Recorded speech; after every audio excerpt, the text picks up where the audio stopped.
Bien, bien. Con respecto a la anatomía del páncreas, tenemos que es un órgano retroperitoneal, ¿sí? Junto con otros, que se va a encontrar en contacto con diferentes estructuras. Bien, a ver, voy a aceptar a estos que quedaron ahí y ya continuamos. Bien, si tuviéramos que dividir en la división topográfica del abdomen, vamos a ver que es un órgano que se encuentra en la región del epigastrio, cercano al hipocondrio izquierdo, y una porción se encontraría en la región mesocólica o umbilical. Tenemos que tener en cuenta que es una glándula mixta. ¿Qué significa mixta? Que es una glándula que va a tener secreción endocrina y exócrina. ¿Qué es esto? Que parte de la secreción exócrina la va a hacer o la va a verter a un órgano hueco, como va a ser el duodeno, y por otro lado la porción endocrina que va a viajar por sangre.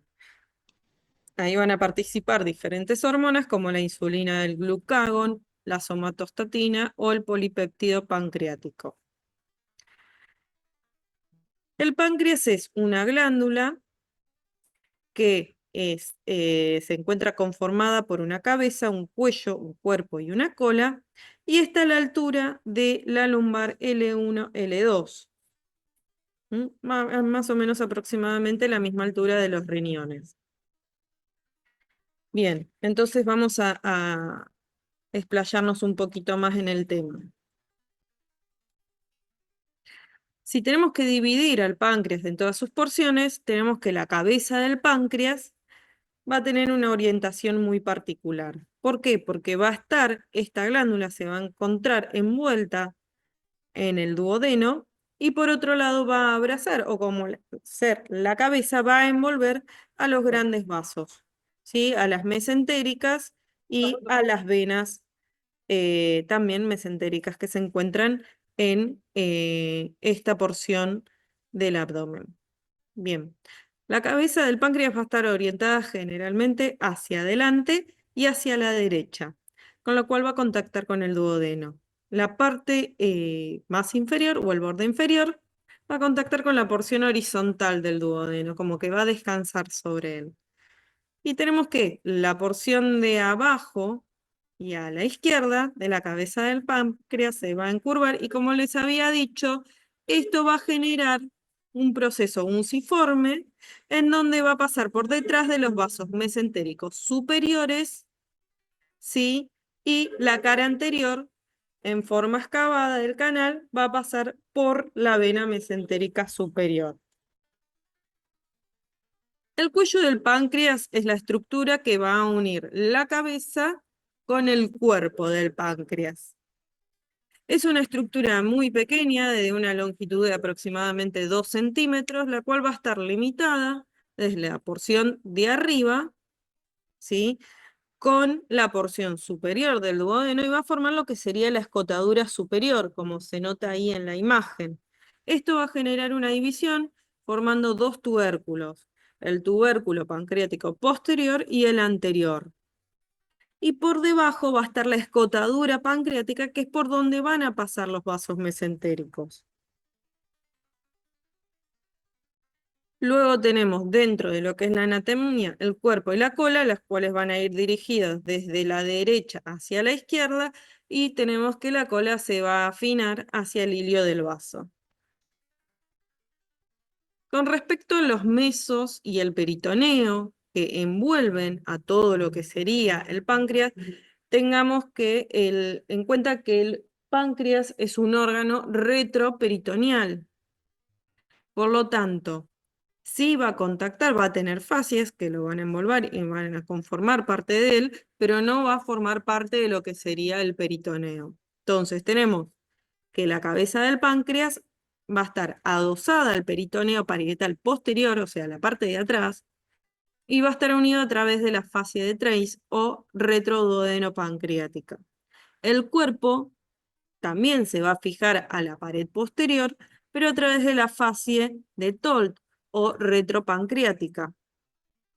La cara anterior del páncreas va a estar dividida en dos partes por el mesocolon transverso, que como vimos en el colon, si lo recuerdan bien, el colon transverso iba a estar unido a través del mesocolon a la pared o a la columna, ¿sí? Entonces, este mesocolon que envuelve todo lo que es el colon transverso, que une con la columna lumbar, lo que va a hacer es dividir al páncreas en dos porciones.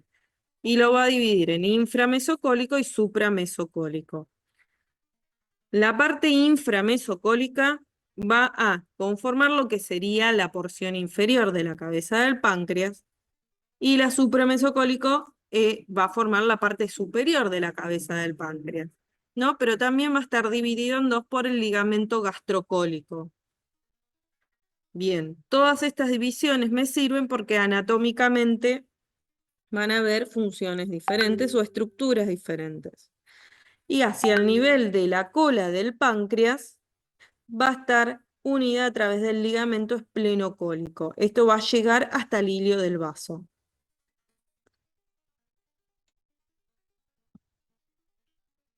Esta es una imagen en la cual podemos ver a través de un corte sagital una estructura de un lactante y de un adulto. A nosotros nos va a interesar en este momento el del adulto, cómo está conformado cada uno, que esto también lo vimos anteriormente, el tema de los mesos. Tenemos, en este caso, ahí les muestro con la flechita, el colon transverso, en este caso, el cual va a estar envuelto por el mesocolon que se va a adherir a la columna que se encontraría acá o a la pared posterior. Luego tenemos el aumento mayor o epiplón mayor, ¿sí? Que es un vestigio fisiológico del lactante, que luego va a desaparecer y va a envolver todo lo que sería la cavidad peritoneal. Y tenemos el epiplón menor que va a unir todo lo que es la estructura del estómago con el hígado. Bien, este mesocolon transverso es el que va a dividir al páncreas en una porción inframesocólica y supramesocólica. Bien.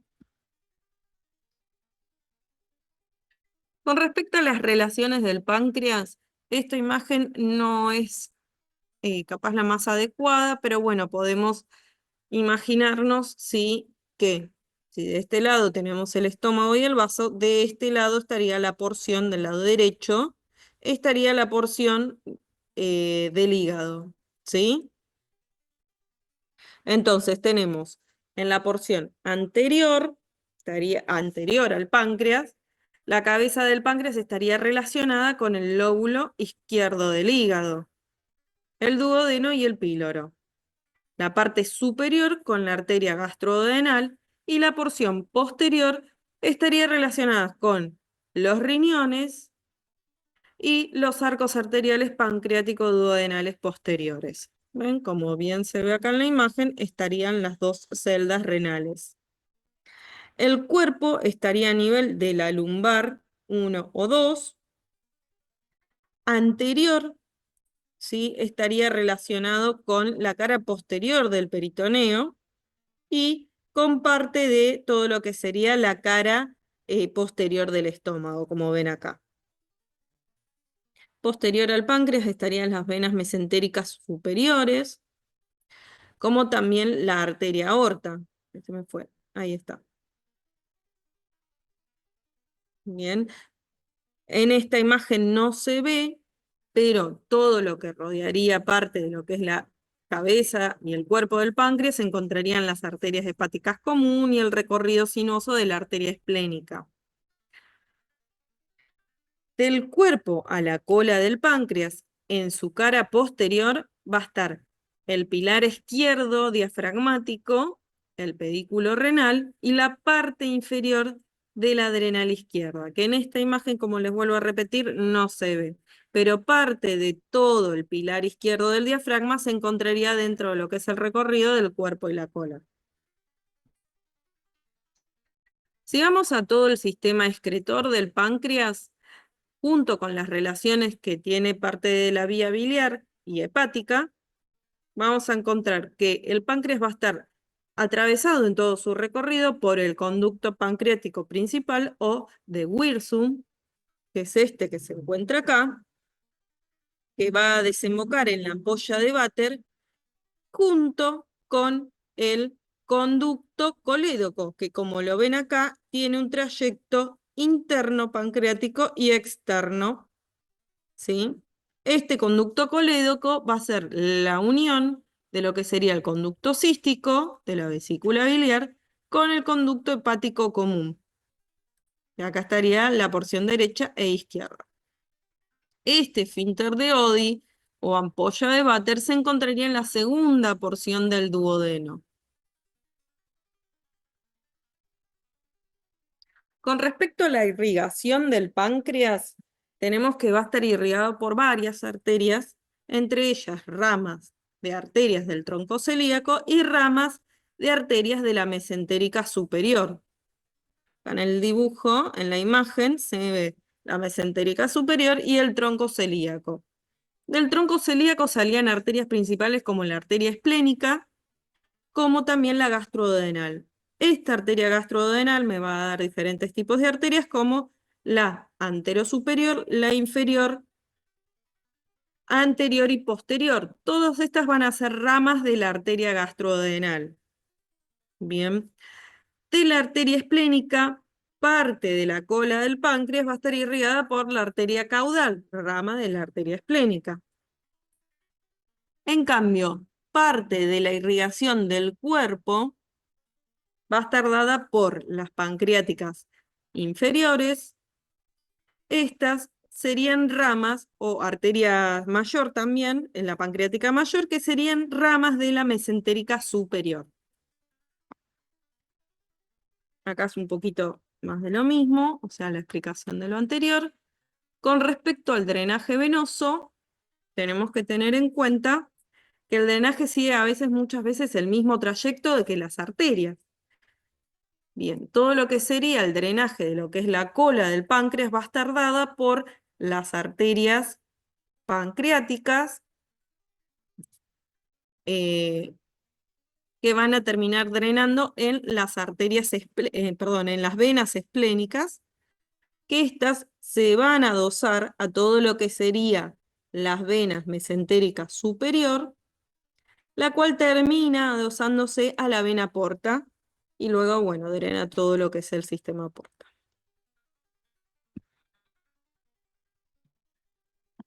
Con respecto al drenaje linfático, también está dado por cuatro grupos principales, entre ellos los nodos pancreáticos superiores e inferiores, pancreático-duodenales y los esplénicos.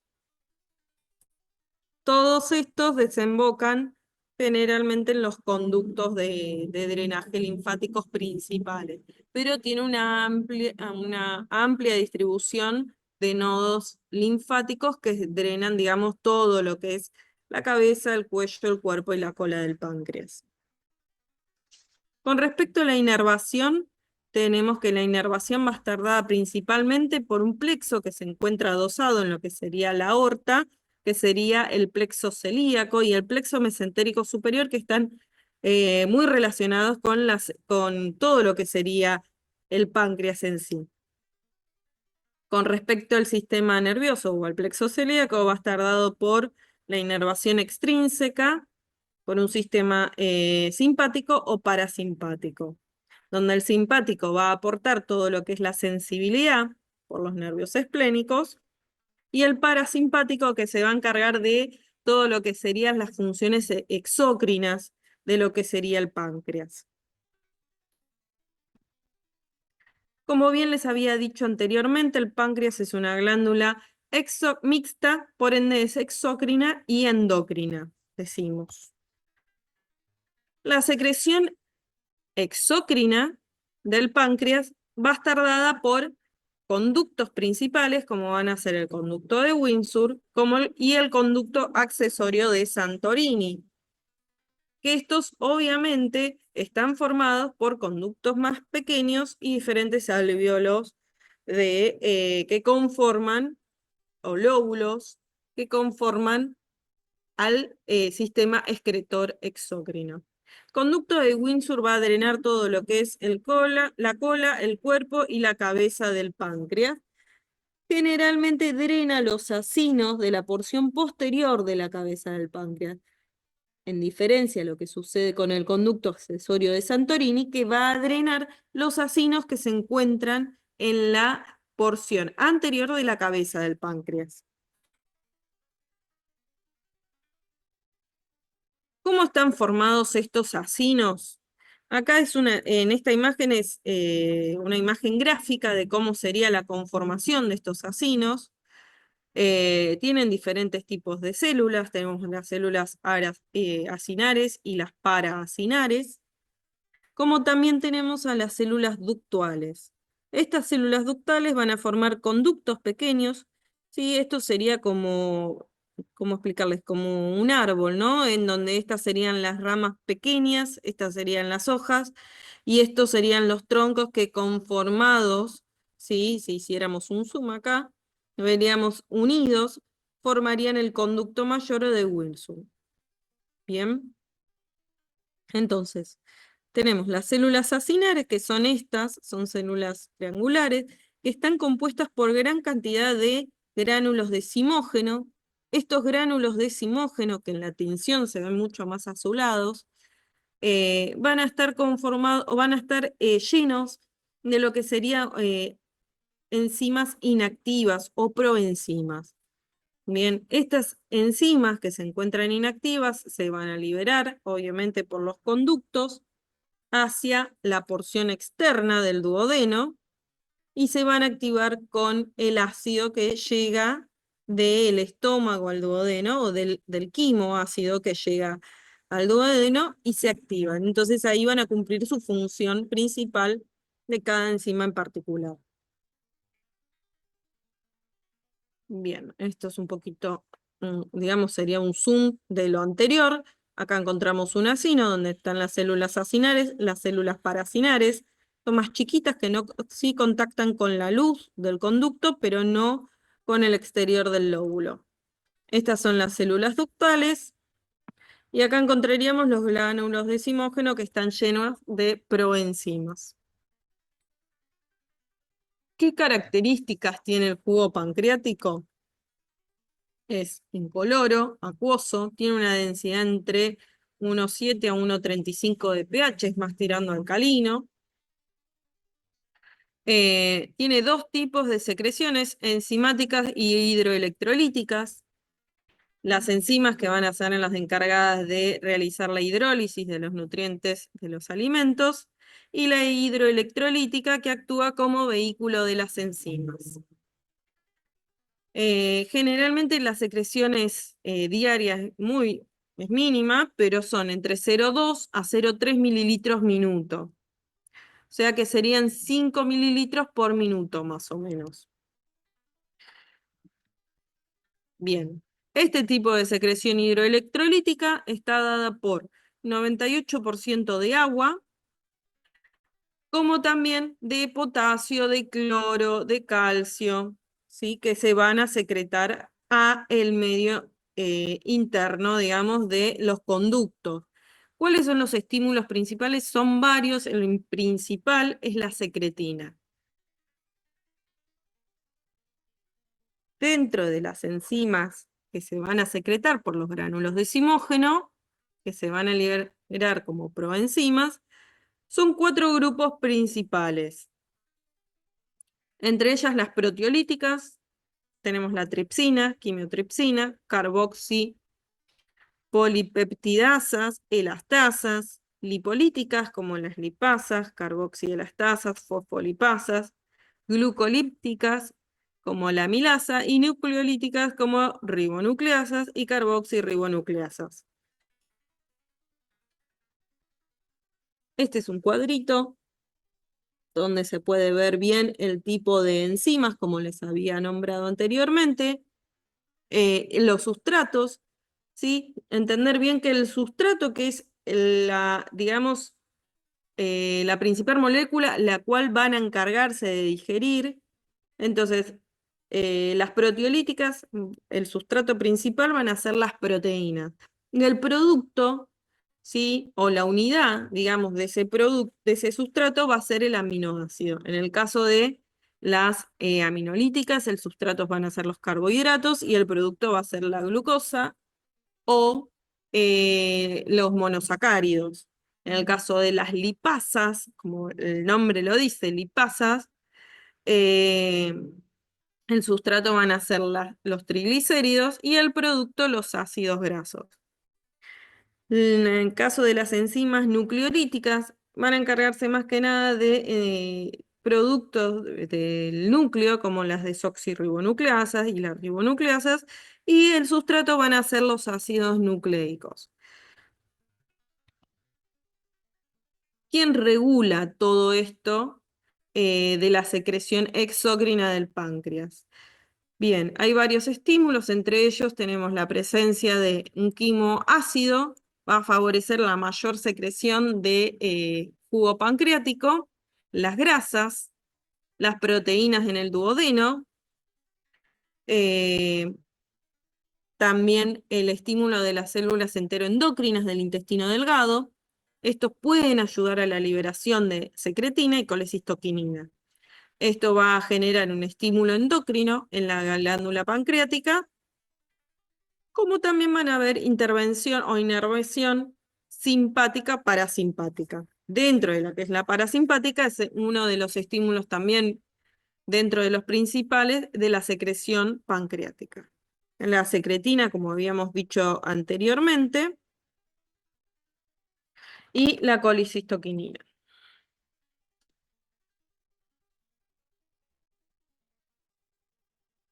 Esto es un poco más de lo mismo también. Sí tenemos que tener en cuenta que hay un efecto multiplicador de los distintos estímulos. Esto significa que cuando los estímulos, ¿sí?, que se producen para la secreción pancreática actúan de forma simultánea. Entonces todos juntos actúan para que se secrete todo lo que serían las enzimas y el jugo pancreático. No es que se secretan enzimas o jugos, sino que todo se secreta junto.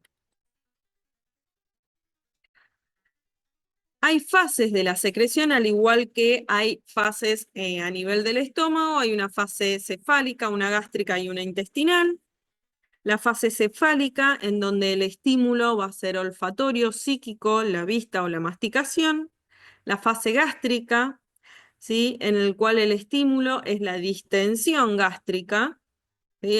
Digamos que el bolo alimenticio llegó al estómago y esto generó la distensión gástrica, por ende, esto secreta gastrina, la cual estimula la secreción enzimática. Y la fase intestinal, que es cuando se produce el quimo, el cual pasa hacia el duodeno, el quimo, y esto genera un mayor flujo de secreción pancreática. Acá es cuando se libera prácticamente el 80% del jugo pancreático. Y el estímulo es el vaciamiento gástrico, la secretina y colecistoquinina. Con respecto al páncreas endocrino, ¿sí?, acá en la imagen se ve bien clarita, están los islotes de Langerhans en un preparado histológico. A diferencia de lo que sería, como ven acá, los diferentes tipos de acinos que rodean los islotes. Los islotes de Langerhans forman parte del 15 o el 20% de todo lo que es la glándula tiroidea. Bien, va a estar conformado por diferentes tipos de células. Las células betas, que son las células encargadas de liberar insulina, forman alrededor del 70% de las células de los islotes, y esta hormona que se libera es la encargada de regular los niveles de glucosa en sangre. ¿Sí? Ante un exceso de glucosa en sangre se libera insulina. Luego tenemos las células alfa, que estas son las encargadas de sintetizar el glucagón, que es el antagonista de la insulina, o sea que este va a encargarse de disminuir la glucosa en sangre. Perdón, de aumentar la glucosa en sangre. Y este representa entre el 10 y el 20% de los islotes. Luego tenemos las células delta, que se encargan de liberar somatostatina. que estas regulan la producción tanto de insulina como de glucagón. Sería como una hormona reguladora de estas dos células, la beta y la alfa. Luego tenemos el polipéptido pancreático, que son las células PP, que estas se encuentran en trazas y están en estudio. Y luego tenemos las células épsilon, que lo que producen es que el estómago produzca y libere la hormona grelina. Son células endócrinas, representan alrededor del 60% de las células de los islotes y también se encuentran en el estudio, pero se cree que regulan también la secreción de insulina y de glucagón. Con respecto a la insulina, tenemos que la insulina se va a almacenar en vacuolas, dentro de las células encargadas de la secreción de insulina. Entonces, lo que va a hacer ante algún estímulo particular, como puede ser una hiperglucemia, aminoácidos, ácidos grasos, hormonas gastrointestinales o acetilcolina, se van a liberar al torrente sanguíneo. Y también hay estímulos inhibitorios para la secreción de la insulina, como puede ser la hipoglucemia, la somatostatina, la noradrenalina o la adrenalina, las cuales van a inhibir la secreción de insulina. O sea, van a inhibir a las células beta. Bien, tenemos que entonces la insulina es una de las células que se encuentran en mayor cantidad en el hígado, en el páncreas. Y las células en las cuales van a actuar principalmente son las células del hígado, del músculo y del tejido adiposo. Está relacionada con el metabolismo de la glucosa, disminuyendo los niveles en sangre. ¿Para qué genera esto? Para generar obviamente que energía intracelular y preservar a las proteínas y lípidos a través de estos procesos. Ay, se está acabando el tiempo, chicos. Ahora se termina este Zoom y nos volvemos a conectar en el mismo, ¿sí? Yo por ahora sigo. Bien, entonces, ¿qué se va a encargar de hacer? Va a estimular la captación de glucosa en tejidos insulino dependiente mediante los canales GLUT, que ahora nos vamos a hablar específicamente de estos. Como también va a favorecer la utilización de la glucosa, ¿sí? A través de la glucólisis en estos tejidos insulino dependientes, ¿no? Entonces, estimula el almacenamiento, estimula la glucólisis, inhibe la glucogenólisis. ¿Bien? ¿Qué significa esto? Que inhibe que se rompa el glucógeno. ¿Por qué? Porque si sucede esto o se produce la lisis del glucógeno, va a aumentar la glucosa en sangre. Entonces inhibe esto. También estimula la liberación de glicerol y de ácidos grasos a través de las proteínas o lipoproteínas de muy baja densidad o LVDL y estimula la expresión de la lipoproteína lipasa en el tejido adiposo, que esta es una enzima encargada de destruir lípidos. Entonces, de esta manera permiten la entrada de ácidos grasos y monoglicéridos en el tejido adiposo, que estos se convierten luego en triglicéridos y se almacenan. También inhibe la actividad de la lipoproteína lipasa en el tejido muscular. De esta manera, permite la utilización de los ácidos grasos y el glicerol en el músculo, ¿sí? Y que sean almacenados en el tejido adiposo. De esta manera protege, digamos, a lo que sería el sistema muscular esquelético, el músculo esquelético, para que se puedan sintetizar proteínas y no se produzca la lisis proteica. Con respecto a la insulina, tenemos que se sintetiza como una enzima una molécula de gran tamaño que luego, a través de con diferentes enzimas, se lisa y forma una proinsulina. Esta proinsulina va a estar conformada por dos subunidades, subunidad alfa y beta, y al conformarse estas dos subunidades que forman lo que es la insulina, se libera un péptido C, que es el encargado de unirse, que en el momento de la síntesis de la insulina se lisa y se pierde en el torrente sanguíneo, ¿no? ¿Cuál es la diferencia de esto? Nosotros si a un paciente le administramos insulina, generalmente esta insulina que nosotros le administramos proviene generalmente de un animal, entonces es insulina formada químicamente de animales. ¿Cuál es la diferencia? Esta insulina que nosotros administramos no tiene o no contiene péptido C. Si es una insulina sintetizada por nuestro páncreas, va a liberar el péptido C. Entonces, nosotros también vamos a hablar de los GLUT, cómo es la función de la insulina en sí. Nosotros tenemos unos receptores de insulina. Estos receptores de insulina van a estar en todos los órganos insulino dependientes.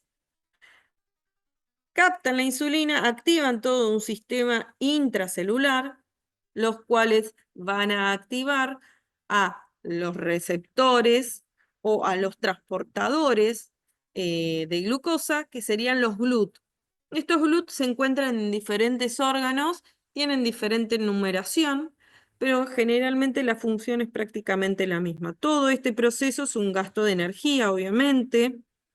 Se utiliza adenosín monofosfato, difosfato, ¿sí? En los cuales estos transportadores lo que van a hacer es traslocar todo lo que es la glucosa del extracelular al intracelular.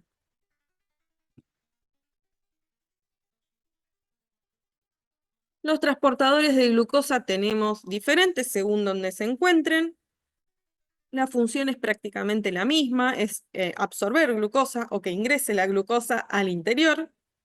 Tenemos los de difusión facilitada, que tenemos el GLUT1 hasta el GLUT7, en donde los encontramos en diferentes lugares, encéfalo, hígado, placenta, músculo esquelético, ¿sí?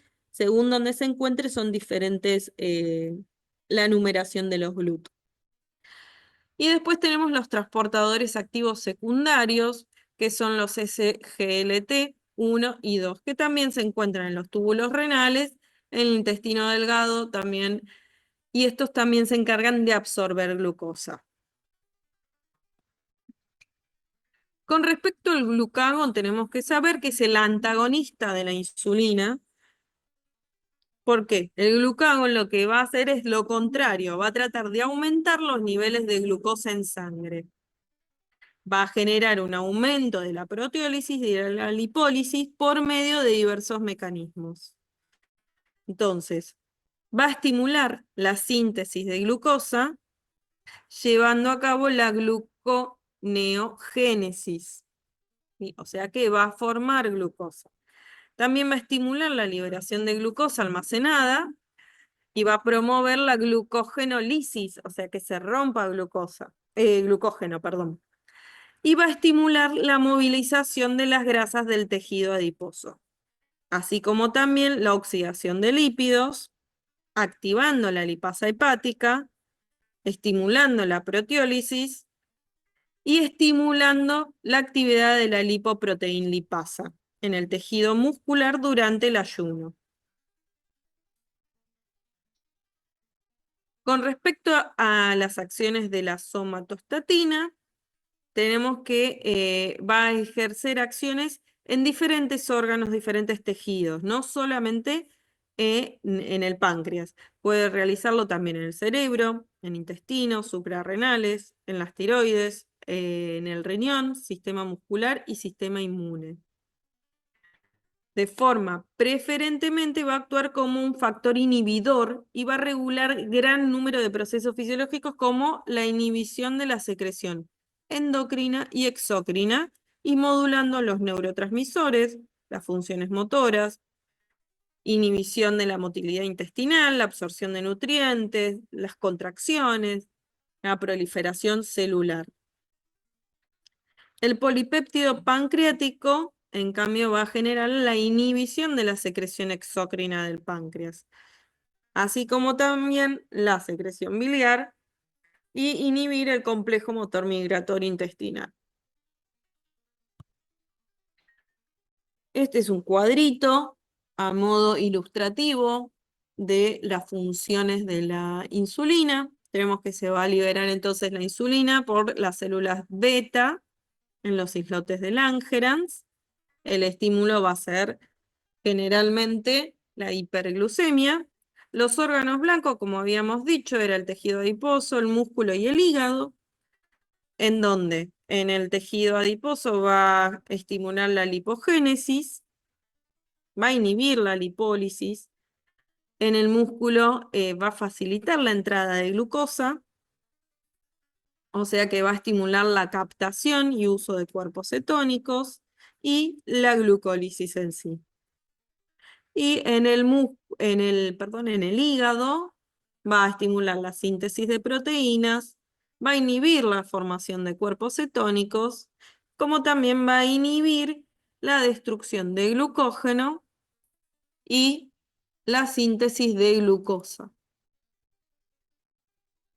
Con respecto al cuadro clínico, si hay una hipersecreción de insulina, tenemos que pensar en diferentes patologías, como puede ser un insulinoma, que da hiperglucemias, o una secreción muy baja, ¿sí? Como puede ser una diabetes mellitus, que después lo vamos a detallar. Con respecto al glucagón, también esto es a modo ilustrativo y a modo de resumen, tenemos que se secretan las células alfa de los islotes de Langerhans y los órganos blancos también son muy similares, va a estimular al tejido adiposo, al hígado, al riñón y al sistema nervioso central. En el hígado va a estimular la glucogenólisis, va a estimular la ruptura del glucógeno, la formación de glucosa, para que aumente, para que haya una hiperglucemia, ¿sí? Y en cambio, en el tejido adiposo va a generar